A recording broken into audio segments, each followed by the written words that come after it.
The Chinese have been able to kind of copy the DARPA model, and they have all these programs, the 1,000 Talents program, and they have implemented lots of educational reforms. So they have done it right. But we have kind of. There are chinks in it, and I'll tell you why the chinks are there. So, the first thing is the quality of the workforce. They're much better educated than us, because at $10,000 per capita, you can afford a much better primary education in one homogenized language. In one language, yes. Economies of scale. As opposed to India, which at $2,000 per capita and an abysmal education, especially a horrible primary education budget, has to do it in 20, 30 different languages. And you're still not teaching the kid in its natural language, because the formal language is very different from the informal language. Yes. Like even in Hindi, the Hindi we speak is not the kind of chaste Hindi which you will hear. There's one YouTube cooking channel I follow called Chef I forget what his name is. He will only use chaste Hindi, which is very different from the other channels. Like, with this, I literally have to call up people and say, "Ye kya bola isne?" Or open up my Hindi dictionary. Aajkal to sab phone mein ho jata hai. Find out what the hell he's saying. So even there, this fallacy that English is a imposition or Hindi is an imposition is not true, because in all regional languages, including Hindi, which is a national language, your formal language is very different from your informal language. Correct, yes. Right? So it's not fair on the child. You've not translated enough in those languages to teach the child in terms of scientific input and sociological input or anything realistically. What do? So this is one issue that we have that China has overcome very decisively.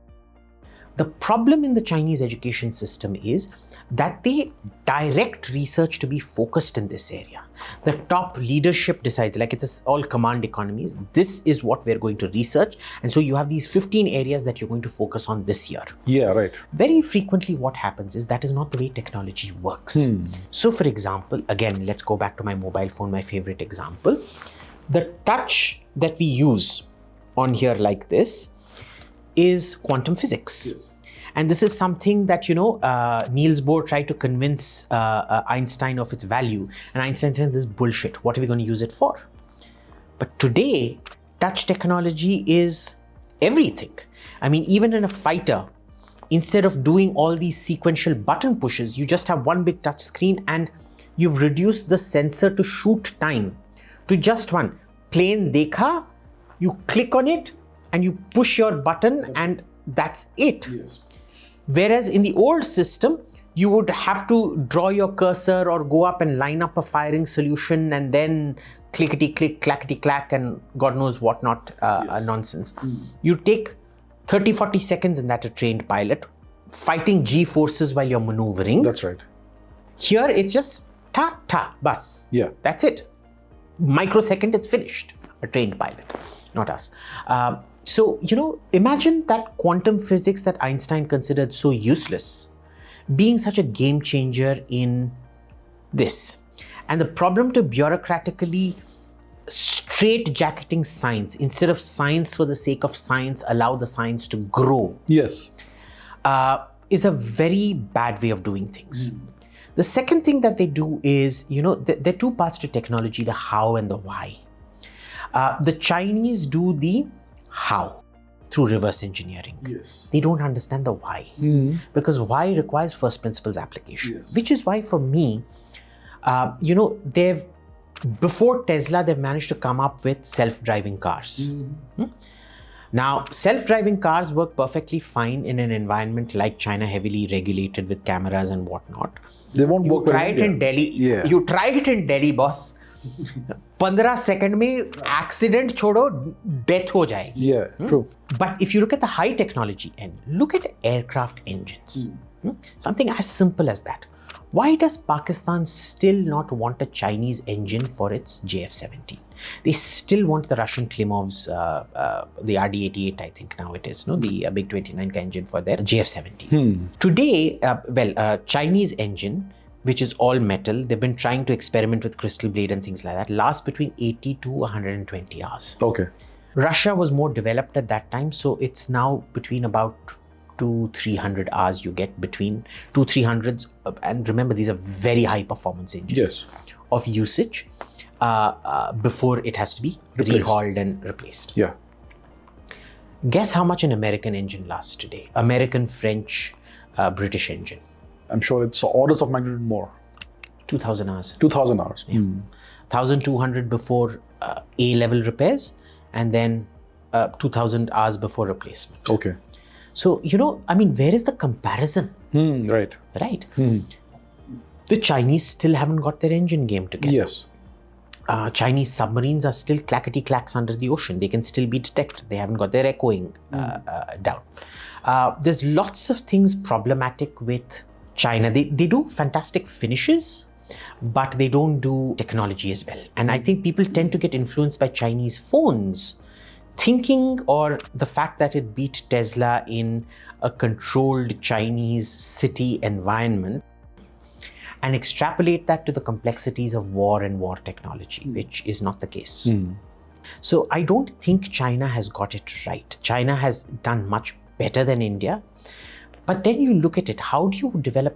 If you look at the Westosphere, what I call, which is basically Europe plus North America, plus the Asian allies, Japan, Korea, Singapore, Australia, and all those people, you're looking at a population of approximately 1.1 billion. At an average per capita income of about $43,000. How much investment in human resources goes in there? Yes. Okay. As opposed to China, which at 1.3 or 1.4 billion people, at $10,000, you're looking at 4.3 times more human investment than China. This is not a market or a education that can catch up to that quickly. Okay, it's impossible. I mean, we don't look at ways and means in this country, but when you compare those figures, China just can't catch up.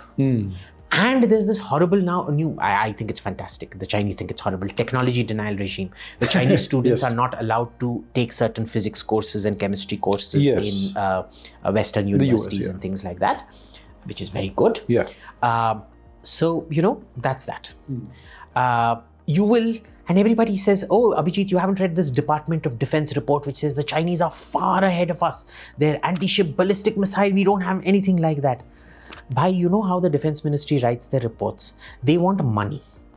You can't say, I am so ahead of China that I don't want money. No, you go tell Congress, sir आपको पता नहीं है मेरा घर उजड़ गया उन्होंने आके मेरे को पाइनएप्पल से बलात्कार कर दिया ये कर दिया वो कर दिया पुलिस बुलाओ पैरामिलिट्री बुलाओ ये आर्मी बुलाओ एयरफोर्स को बुलाओ वो जो गुंडा बाहर है एयरफोर्स से प्रिसीजन बॉम्बिंग होना चाहिए पुलिस भी उसको कुछ नहीं कर पाए this is how you get money.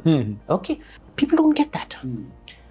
They think American internal assessments of Chinese weapons are very different from the public assessments. I'm sure they are. And Congress knows that, which is why they make the military work for it. Right. They make the military work for it. And American congressmen are extremely well informed. Right. You can't lie. During the Rafale procurement, which was initially a replacement for the MiG-21, and then it got polluted somewhere along the way when they realized the Sukhoi 30 wasn't performing the way it should. And they essentially wanted the Rafale as a Sukhoi 30 replacement without losing face for being Ghonchus and buying 270 of a non-performing plane or a suboptimal plane. A statement was made, as you know, I'm quoting now, as you know, every respectable Air Force has 3 categories of fighters: light, medium, and high. Okay. Now, anybody who knows anything about a modern Air Force knows there is only low-high. Single engine low, which is used in bulk, and double engine high, which is used in as the hammer. Not one person in the Parliamentary Defense Committee challenged that statement. Okay. It's still on the record if you go look. Okay. So, when these porky pies are told, I'm not even sure, if they can get, and I can tell you Parliamentary Defense Committee members actually take a great deal of interest and study documents. But you can't pick up everything. It will go under the radar. A lot will go under the radar. Now look at babus who don't give a shit. Imagine how easy it is to make budus of them. And then of course they've got their own agendas, because the defense production secretary has to show orders, so he will always scuttle everything so that orders come to him. Whereas the defense secretary has to show good procurement and this and that, so he has different things, and it's just so convoluted and mismanaged. The amount of military bullshitting and bureaucratic bullshitting. Somewhere, they say negatives cancel each other, two minuses make a plus. In this case, I'm sorry, minus plus minus make a maha minus. I see.